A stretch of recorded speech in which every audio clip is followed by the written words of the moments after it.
Wellness begins where play, pleasure, and the parasympathetic meet.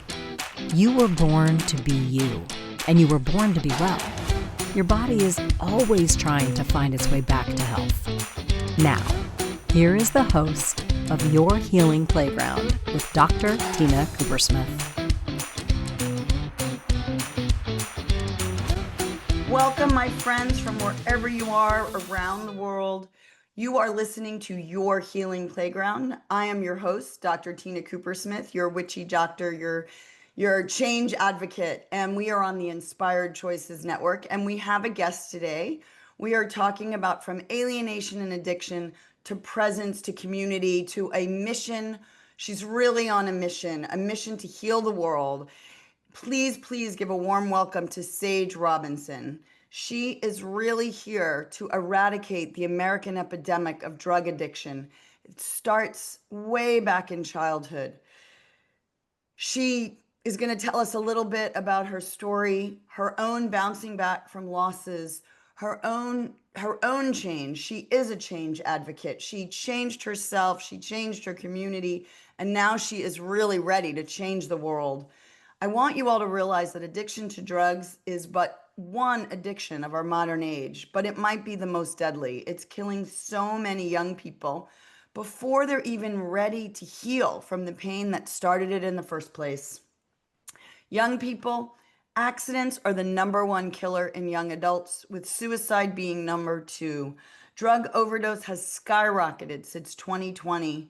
Overdosing is now the number three killer of teens and adolescents, and it's often from fentanyl. So let me give a warm welcome to Sage Robinson, who is changing the world, one human at a time, one movie at a time, one coaching client at a time.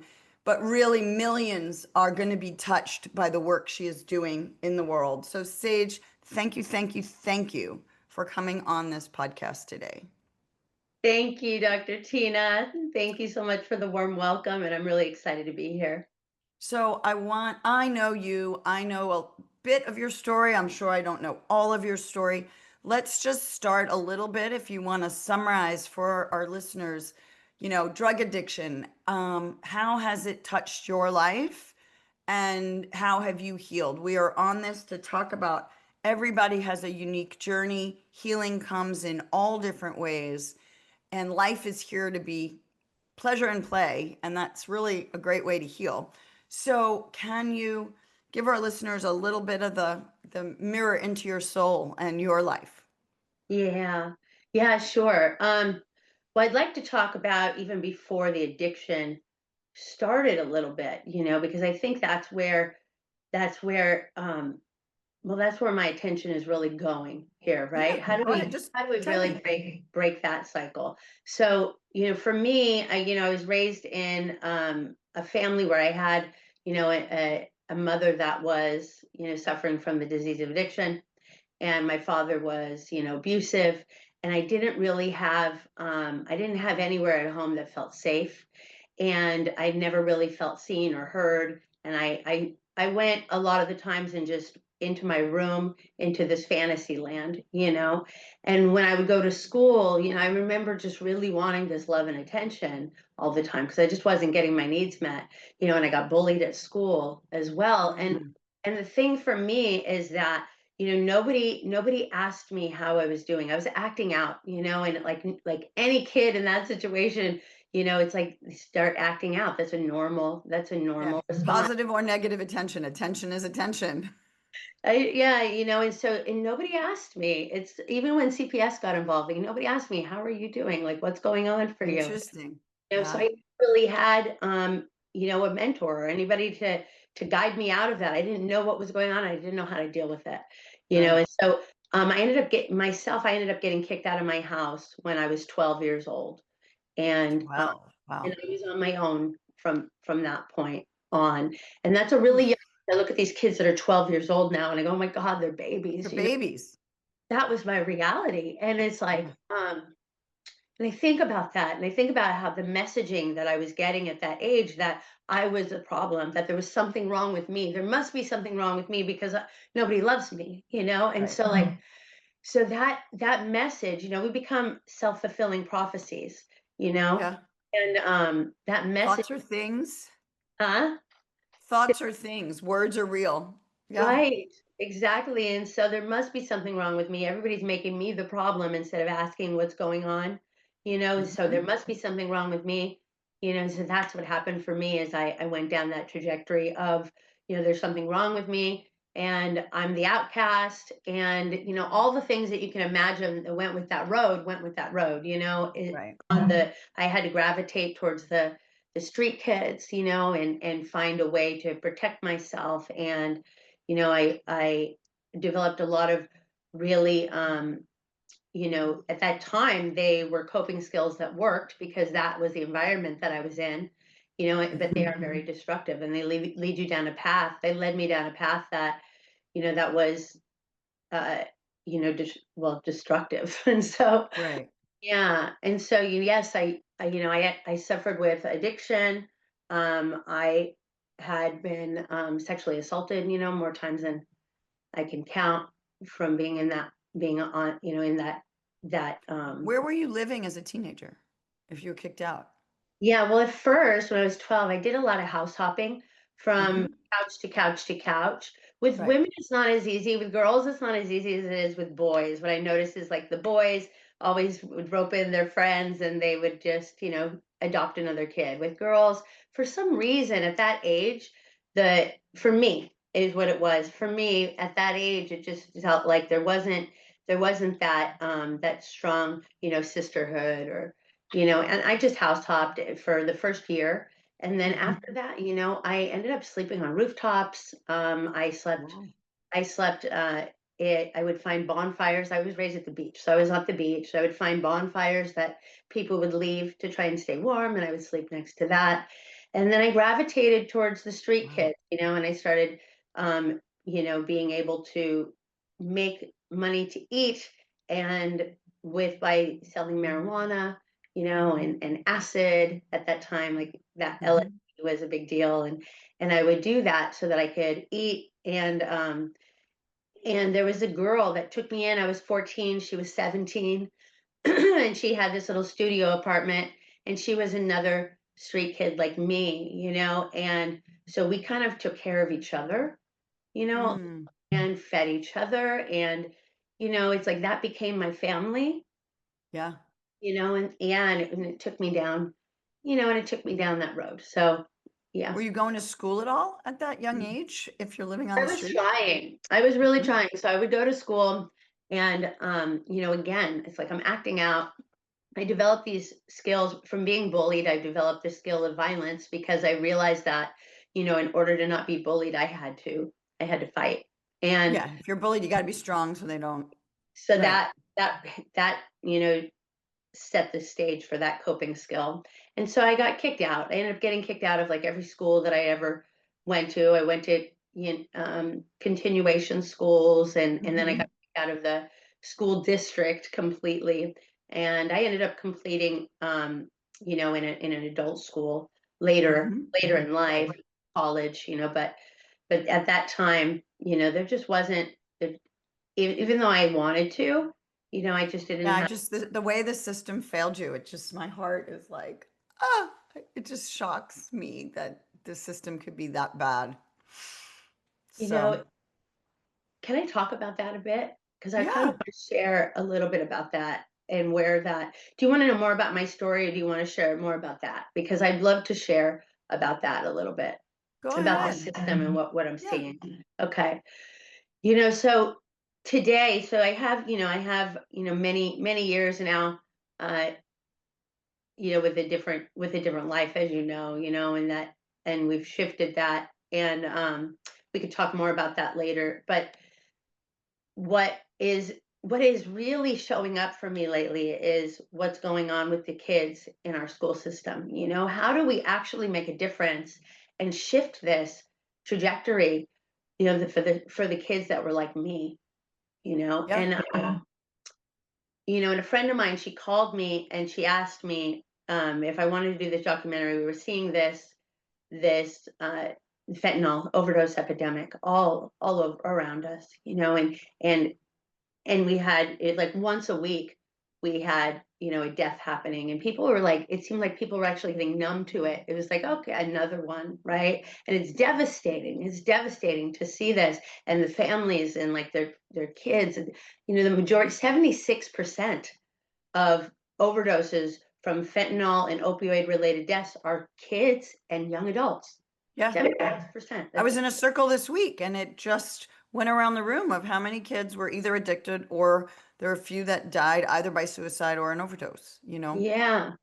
And back when we were kids, you could experiment. You know, that was the normal. Nowadays, Right. experimenting is It's deadly. dangerous. It's deadly, you know, and they don't realize that that everything's being laced with fentanyl. Everything, marijuana, you know, pills, Wow. everything is laced. And so they think they're taking a Xanax and they're taking a lethal dose of fentanyl, you know, and Mm. it's really insane. So, you know, a friend of mine, she called me, she said, "Do you want to do a documentary on this?"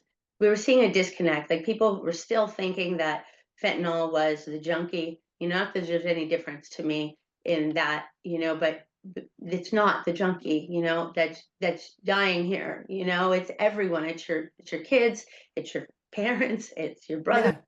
sisters, It's a lot of celebrities too. it's The every opiate addiction have it's hitting everybody. and they're not using needles even anymore Right. for this.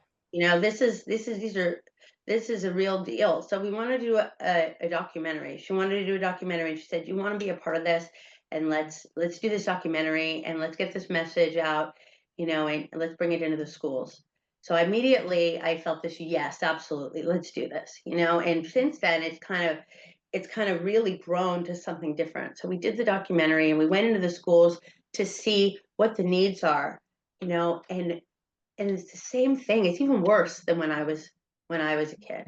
Now what they're doing with these kids when they're acting out is they're sticking them in special ed classes, like they Mm-hmm. have you know, a learning disability. But the truth is they just need this you know, they just need a connection, right? So they're sticking them in special ed classes, and in this classroom that we went into, you know, we had we had a girl that was adopted and felt alone. Over here we had a girl, her mom's on meth. Over here we had a boy whose his brother, I mean his brother was in prison, and home life is chaotic, right?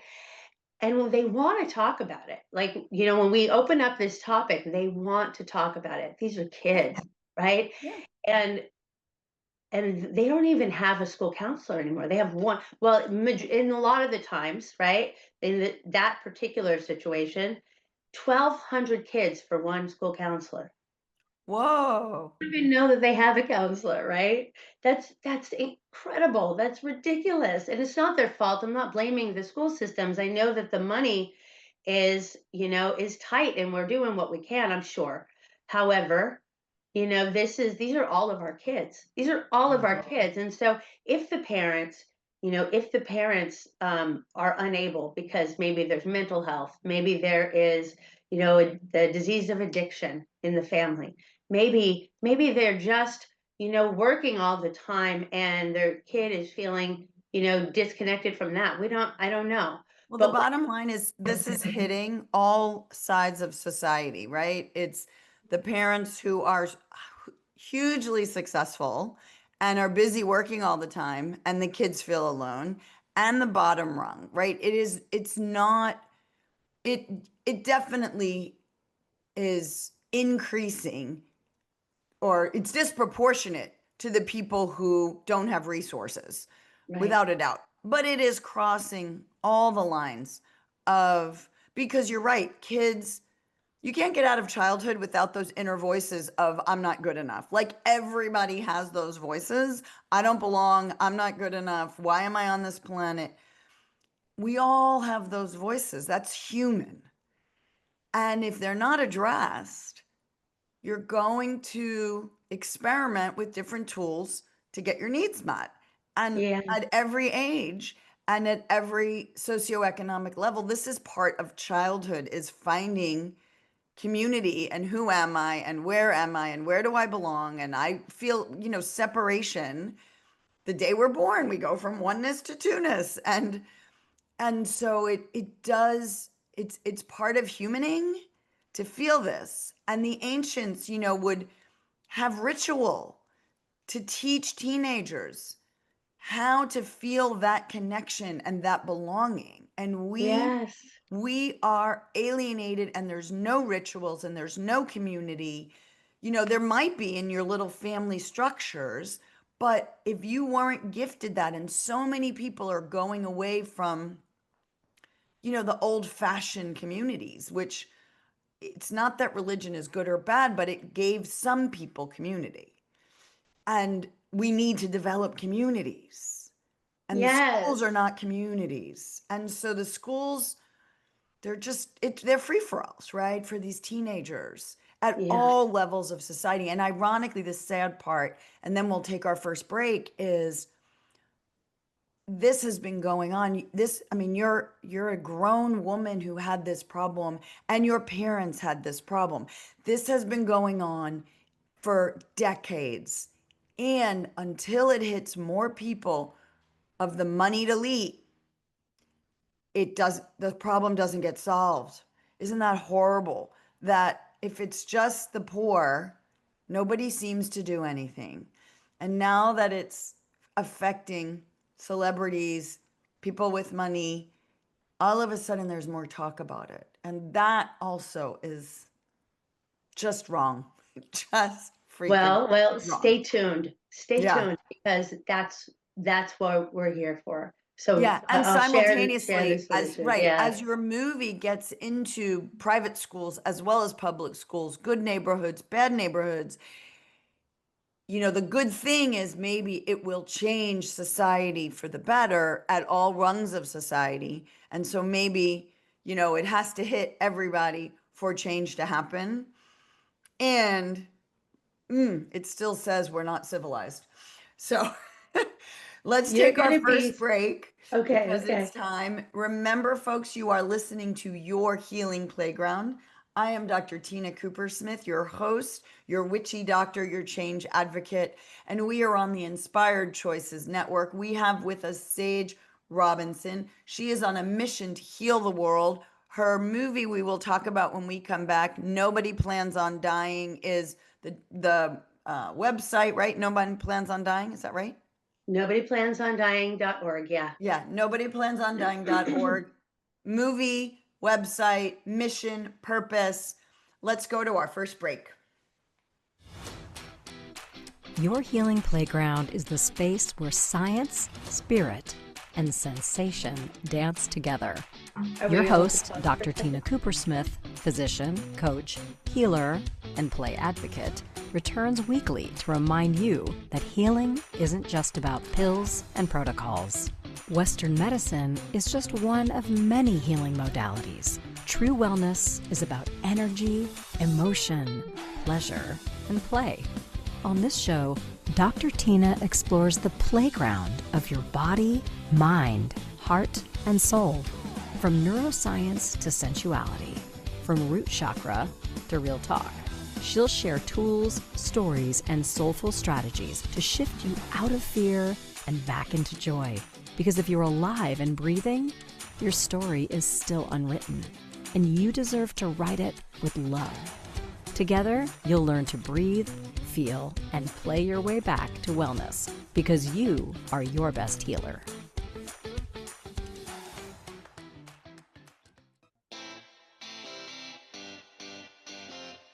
Are you a subject matter expert?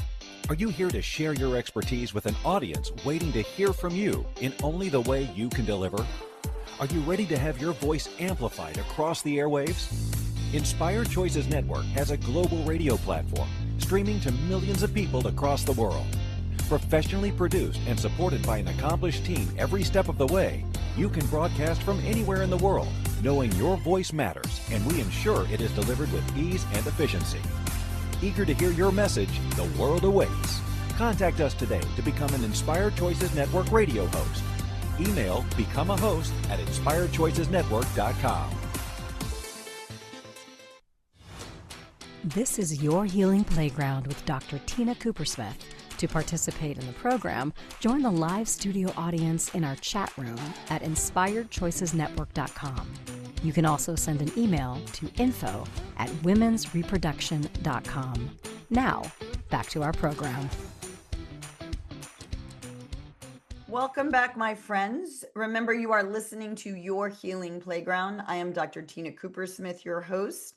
We are on the Inspired Choices Network. Today we have with us Sage Robinson and her nonprofit, nobodyplansondying.org. We are here talking about addiction, recovery, disconnection, dissolution, and which tools to use when you're feeling that.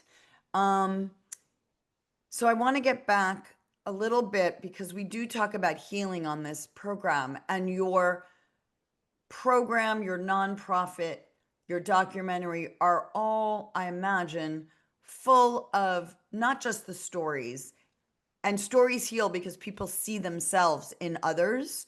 So stories is the way, stories tell, facts sell. No, got that wrong. Facts tell, stories sell. Stories is how we heal because we see each other, a little bit of this and a little bit of that. And you are so not living the life of the addicted to drugs human anymore. You had a very difficult growing up. How did you cross the bridge? How did you get to the other side? What was your healing, just briefly, so people can connect with that it is possible? And then how did your life, the whole fentanyl overdosing, and, you have this deep, deep mission now that gets you out of bed. You have become this amazing coach. You're really brilliant in the coaching space, and you can hide behind being a coach. Like that could be good enough for you. But no, you're out on the front lines with a real why, right? So I want to address your healing journey and where that why fits in, because that helps you get up and out of bed every morning, right? Yeah, for sure. So my healing journey was, I guess, a long road. I tried many times. I tried on my own to just stop, right? One of the things that it's like we think that this is a moral dilemma, that I should just be able to stop. And the disease of addiction isn't like that. We have an allergy. We develop this allergy is what they call it, and the truth is, it's like whether it's these neural pathways that are created from the excessive using over and over again, it's hard to get out of that groove, that pattern, Oh, yeah. and so those coping skills are like automatic when certain life happens, right? And so unless we do the things necessary to really, really retrain that and heal all of those parts of ourselves that, need that love and that attention, we're doomed to recreate that same pattern over and over again, right? Yeah, I joke, but not joke. I tell patients when we're trying to change habits, right? We all have them. And it's just a matter of where we're going. Like if you drive home on the freeway and you're going to a house and then you move, your body, if you're not thinking on the freeway, you get off on the same exit. You're like, go back to the old house, right? If you want to go to the mountains and you're always going to the mountains, your body doesn't need a GPS to get you to the mountains. The road is paved. And if you're saying, but I want to go to the beach, I want to go to the beach, and you do it, once a year, then by the time you go back to the beach, you can't find the road anymore because the pathway has overgrown and it's hidden. And so your body naturally goes back to the mountains, right? And unless you change a habit and really do something over and over and over again differently, the road gets lost, right? These networks in our brain are driving this. And whether it's looking at Instagram in the morning, whether it's checking email in the morning, or whether it's waking up with alcohol or experimenting with drugs or going to work and being addicted to work, right? These are the pathways Yeah. that drive the dopamine production, which our body says this provides pleasure, even when it doesn't. Yeah. Yeah, it becomes the go-to for the coping skill, right? Right. And the way to, so like I said, the journey has been long. I've had a lot of failed efforts, a lot of things where it's like, well, I can just try and do it like this, or I could just drink drink a glass of wine occasionally, and that doesn't work for somebody like me. And it just doesn't work. I needed a complete spiritual, physical, mental overhaul, Right. and healing.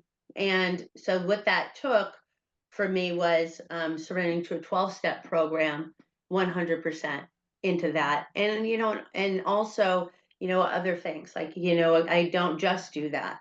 For me, it's been a spiritual awakening, in other areas, right? And all of the work that we get to do with our accelerated evolution methods, and getting to go back and heal all the trauma and all of the Right. limiting beliefs and all of these repetitive patterns that keep coming up again and again and again, creating this cycle that we can't get Right. off the hamster wheel of, right? Yeah, So, I get it. I know it. Yeah. so we have all these amazing tools in our, in our wheelhouse here that I've been able to utilize to really get to the root causes. And as a result of that, I've had profound healing, and it feels as if all of that I've been through have actually turned into my biggest gifts, Yeah. The obstacles in life that, it's rocks in your backpack or stepping stones to going higher. It's the same rocks. It's how you use them, right? Yeah. Fertilizer, it comes from poop. Yeah, exactly, right? And it's so beautiful. I'm grateful for every little bit that I went through. I don't have a victim mentality left in me. Right. It's like everything that I went through, that gave me these incredible gifts that I have, and the empathy that I have, and the ability to really see, the patterning and my own story, which helps me to be there for others and see what's going on in the world. And so I'm really grateful for that. Mhm. I worked in treatment for several years, as a substance abuse counselor. I've Uh-huh. helped people rehabilitate. And, the thing is that, I want to share a little bit about what the cure for the disease of addiction is, Mhm. and what they say. So back in the 70s, they had these rats in cages with these drugs, and every single time the rat would try the drug, and they would continue to do the drugs until they killed themselves, right? Right. And someone came along in late 70s and said, yeah, but they're alone and they're isolated. Let's change their environment and let's see how they respond then. So they created something called Rat Park. Rat Park was this beautiful place that they could have all the exercise they wanted. They had all the friends they wanted. They could have all the rat, intercourse they wanted. They had food, they had play, they had all the things. And very rarely did they ever find that the rat even went back to the substance for a second time. They didn't choose the drug. And what we learned from that is that the cure for this disease, for addiction, isn't punishment. It's not making someone wrong. It's not No. putting them in jail or in prison. What it is love and connection. Right. Connection is the missing piece. So when Right. we talk about, right? So when we talk about what is going on in our school systems and what was going on for me as a child, I always was isolated. I always was alone. I wasn't a part of, and I didn't have that attention and that connection, right? Right. So what's our solution? I mean, we're putting all of this money into substance abuse treatments. We are, our states, we're funding it. We're funding people to rehabilitate from prisons. We're funding these prisons and the jails, right? We're funding the rehabilitation through, the Medi-Cal services and whatnot. And the truth is that what if we just addressed it at the beginning, when I was a kid? Right. As we get older, it's so much more difficult. We talked about the neural pathways and creating these new habits and patterns. It's like the older we get, the harder it is because of the Because the pathway neurons that wire together fire together, and it's the groove. It's that pathway, that road has been paved and overpaved and paved again. And every time it grows over, it gets, you know, Yeah. yeah, it's Yeah, crazy. exactly. And so, it gets harder and harder, and we're seeing, okay, well, how come we only have this big of a success rate? Well, maybe if we put our attention not instead of there, because that's valuable, but how do we actually dissolve this for the next generation? How do we Right. heal this? Well, it's functional medicine is the concept, right? If there's a flood on the floor and Western medicine is mopping the floor, nobody's going to the sink and turning it off, right? Yes, And so we need to exactly. change what's happening in the homes and in the schools when the kids are little, right? Yeah. Why I went to India, and then we'll take our next break, but none of the kids that I saw, they don't do drugs. They're not interested in doing drugs, and they're connected in extended families, and just the nuclear family versus the extended family. Like if mom and dad are too busy, there's someone else in the house that can play with that kid, right? And so changing. Now, granted, India's not perfect. There's lots of street kids there too, but I don't think they're on drugs. So, but it's we all need connection, and we all need to know we belong, that we're loved, we're seen, that we matter at any age, at any age. And so on that note, I just we're going to go to break, and I want people to think about your own lives, and when have you had a thought that you're not loved, and can you give love to feel love? Can you give belonging? Because when you give those things, you start to feel it, and it changes your neuropathways. And so let's take our second break. Remember, you are listening to Your Healing Playground. I am Dr. Tina Cooper Smith, your doctor, your change advocate. We are on the Inspired Choices Network, and we will take our second break. Your Healing Playground is the space where science, spirit, and sensation dance together. Your host, Dr. Tina Cooper Smith, physician, coach, healer, and play advocate, returns weekly to remind you that healing isn't just about pills and protocols. Western medicine is just one of many healing modalities. True wellness is about energy, emotion, pleasure, and play. On this show, Dr. Tina explores the playground of your body, mind, heart, and soul. From neuroscience to sensuality, from root chakra to real talk. She'll share tools, stories, and soulful strategies to shift you out of fear and back into joy. Because if you're alive and breathing, your story is still unwritten, and you deserve to write it with love. Together, you'll learn to breathe, feel, and play your way back to wellness, because you are your best healer.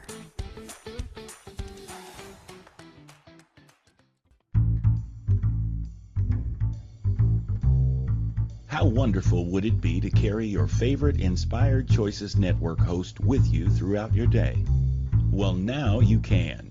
Inspired Choices Network now has its very own mobile app. Our free app offers live streaming shows, along with thousands of podcasts and TV episodes. Our shows cover a wide variety of topics.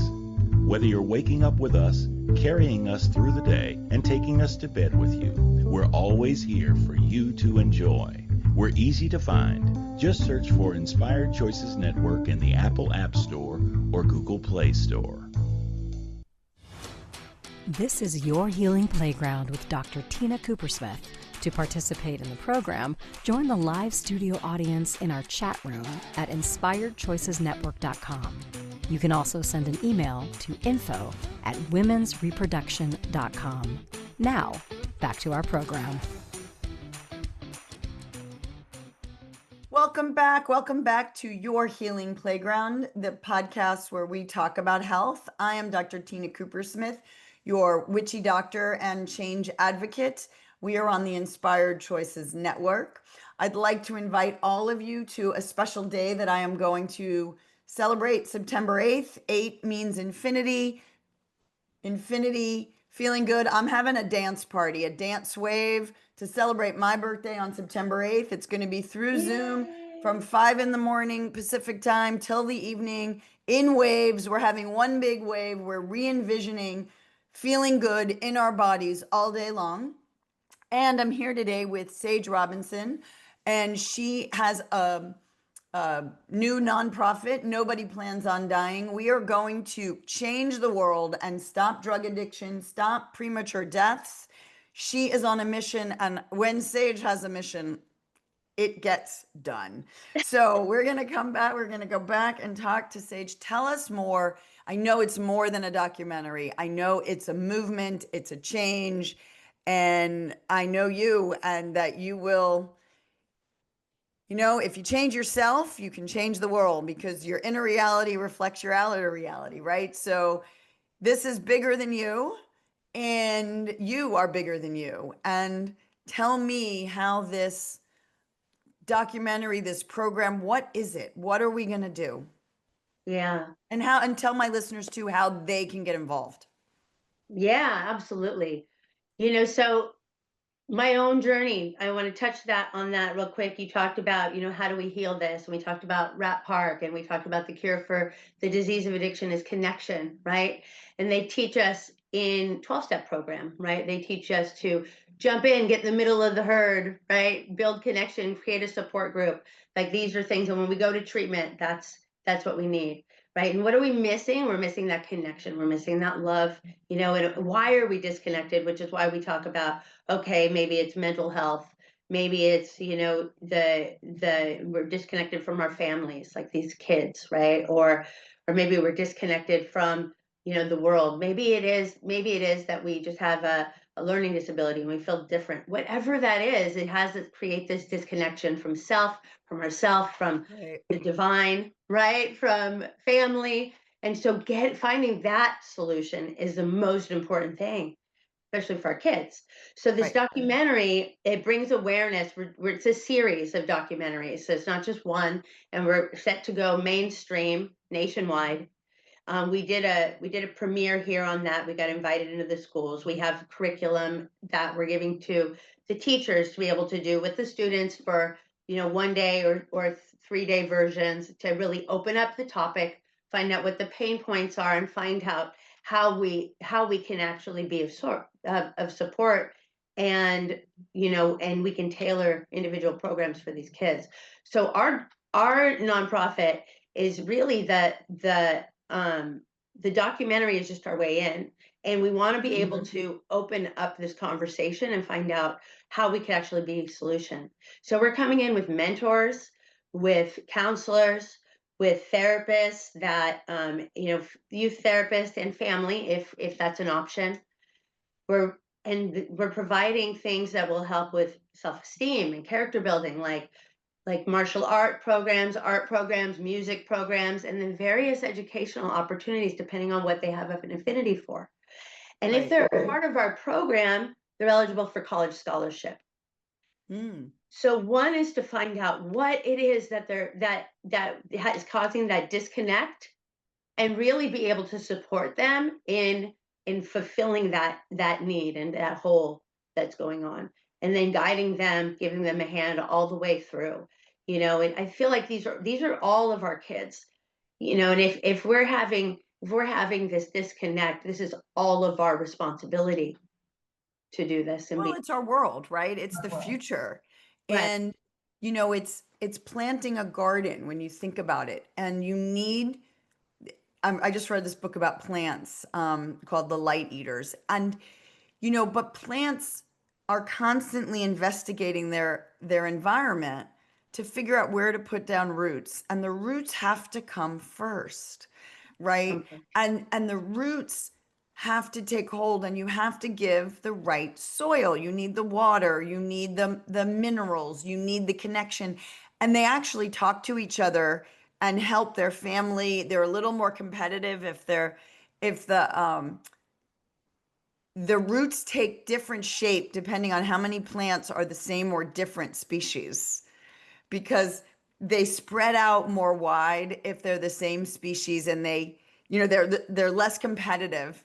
If it's the same species, they're more competitive if they're different. So they really do mirror what goes on with us. But the point is that connection, that support of building the roots, because when you have the root chakra, when you have grounding, when you know you're in soil and can be held, then you can throw the seedling up out of the dirt, out of the darkness, into the light, and actually be willing to shine and be a plant, right? Not just a root.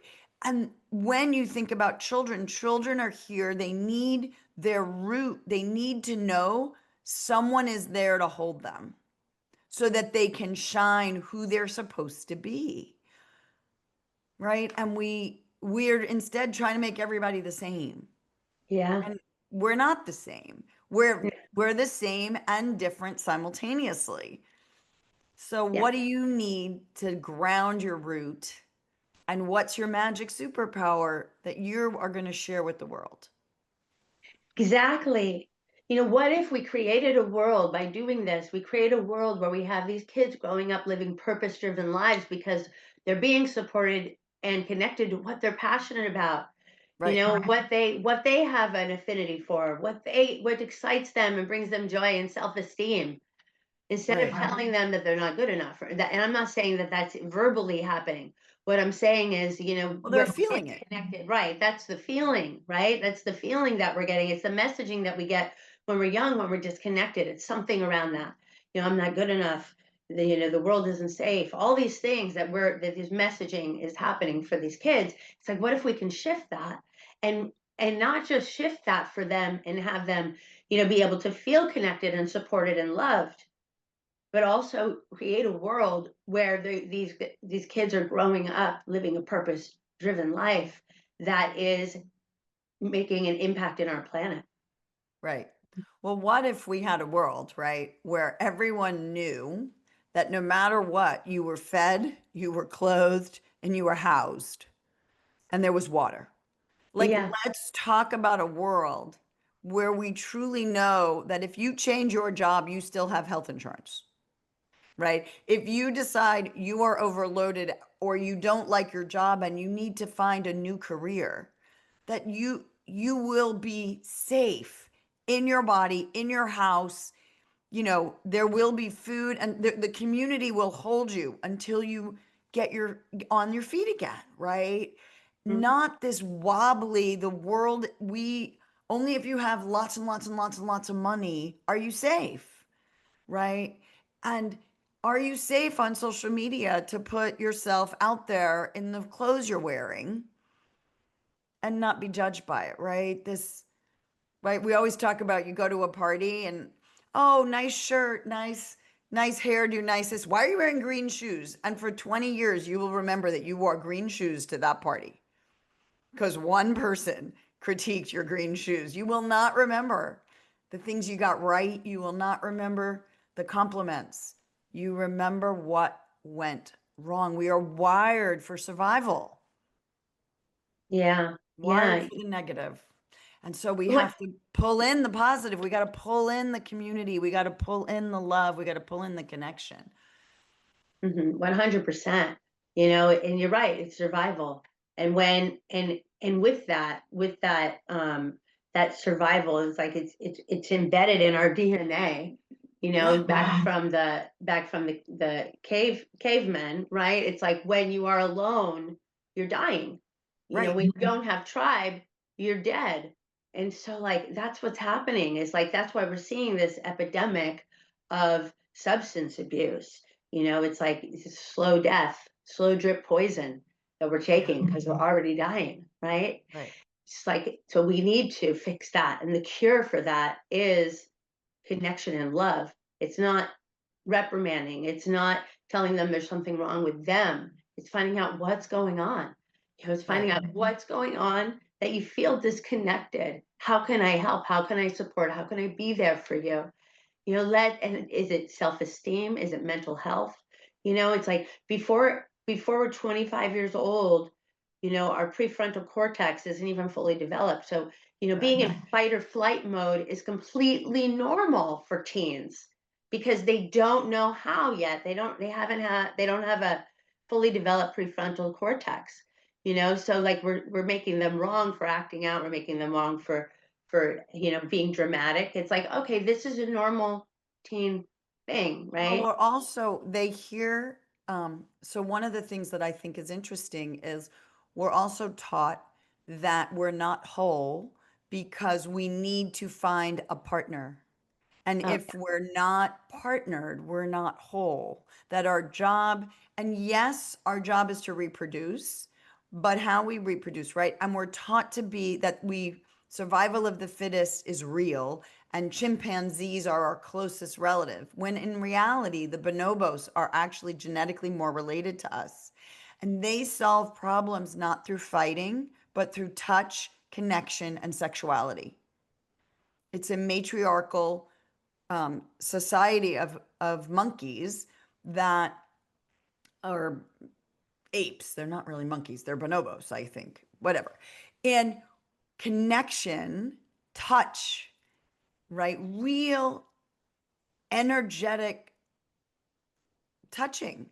Like what if we've told people to stand 6 feet away? We can't feel your heart 6 feet away.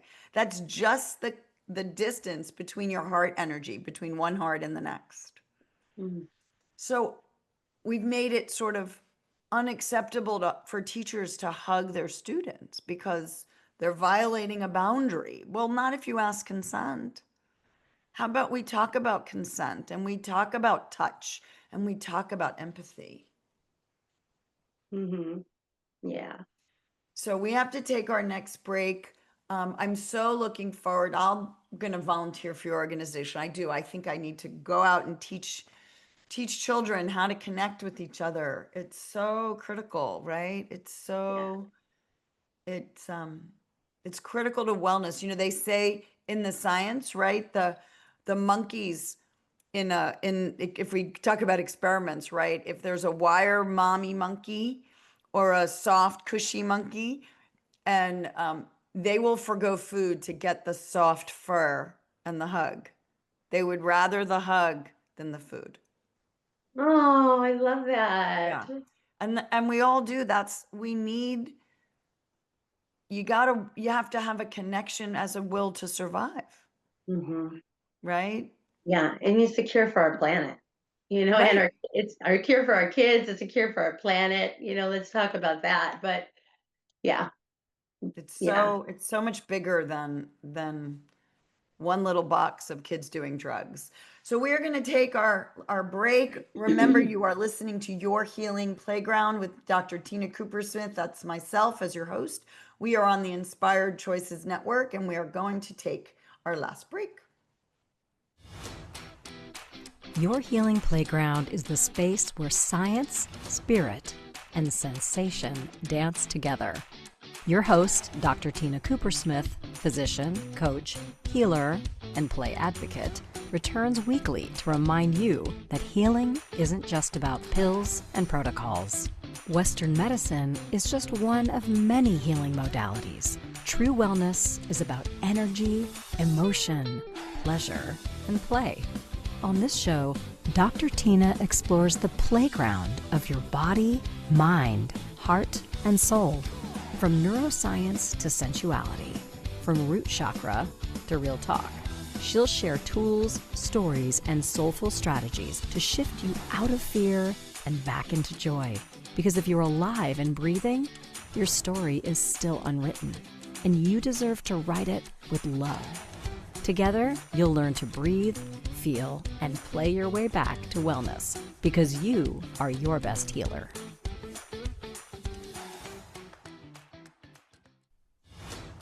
This is Your Healing Playground with Dr. Tina Cooper-Smith. To participate in the program, join the live studio audience in our chat room at inspiredchoicesnetwork.com. You can also send an email to info@womensreproduction.com. Now, back to our program. We are back on Your Healing Playground. I am Dr. Tina Coopersmith, your host. We are on the Inspired Choices Network. Today we have with us Sage Robinson. She is part of Nobody Plans on Dying, a nonprofit to heal and prevent drug addiction at its source in the children. And I'd like to ask in this last time, and I want to tell you, everybody, don't forget September 8th, we're going to have a wave of dancing because we need to feel good. Place your order, feel good, place your order, feel good. We always got to get back to feeling good and making heaven on earth. So I want to ask you a few questions as we get ready to close up. And what would you tell young adults themselves or children, in the teen years, their parents, their teachers, and the friends of their parents, teachers, and their own friends? Like, if you were to gift them from this perspective now that healing is possible, you've done it, you have many, many, many people, there is proof that it's possible, but how do we prevent it? What do you want to tell the world right now? Whoever's listening, everyone knows someone who is addicted or potentially addicted or has been affected by addiction. What do we want to tell these people? So I guess I got a little confused on that question. Am I speaking to the kids or am I speaking to just everyone? I would say both, right? So the kids themselves, like, what do you want to tell them? What's their takeaway? And then the people who interact with them, how do they best interact with them?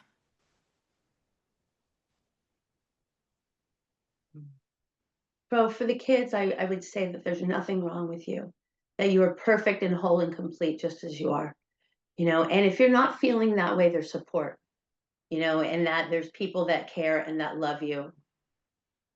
And, so just let us know and reach out. Just reach out, and that's it. And you will get all the help and mentoring that you need, all the solution. And for the people in the world, it's like it just seems like such a no-brainer to me. It's like really, really clear. It's like we're putting all this money into prisons, we're putting all this money into substance abuse rehabilitation, being able to affect our kids before it becomes the disease of addiction, before it becomes to that level, seems like such a no-brainer to me. Like, how have we been missing this? Like turning off the water, like you're saying, this is it.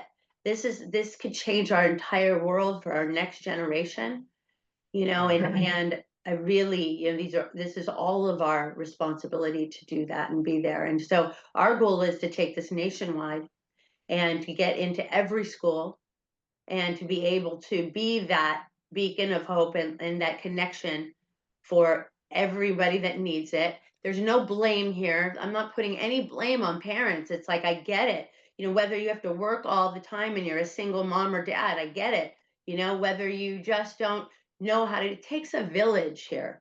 It takes a village. We can't do this alone. We are a tribe. We are one nation, right? Yes. World. So And that is the perfect way for us to end. We're coming up on our end, and we are one world, one species, interconnected to everything else, right? And we are here because we belong. We are here because we are alive.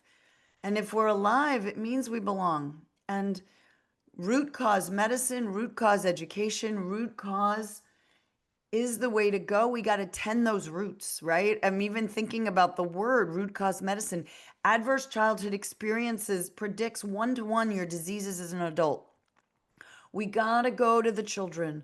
We got to start with the seeds, to tend those seeds, tend those roots, and let every human on the planet know if you're here, you belong, just like the plants do. Give love to this entire universe that we are born from. We are the universe is us. And healing is your birthright. Pleasure is your birthright. You are here to live heaven on earth. in this lifetime that we know. Play your way back to health.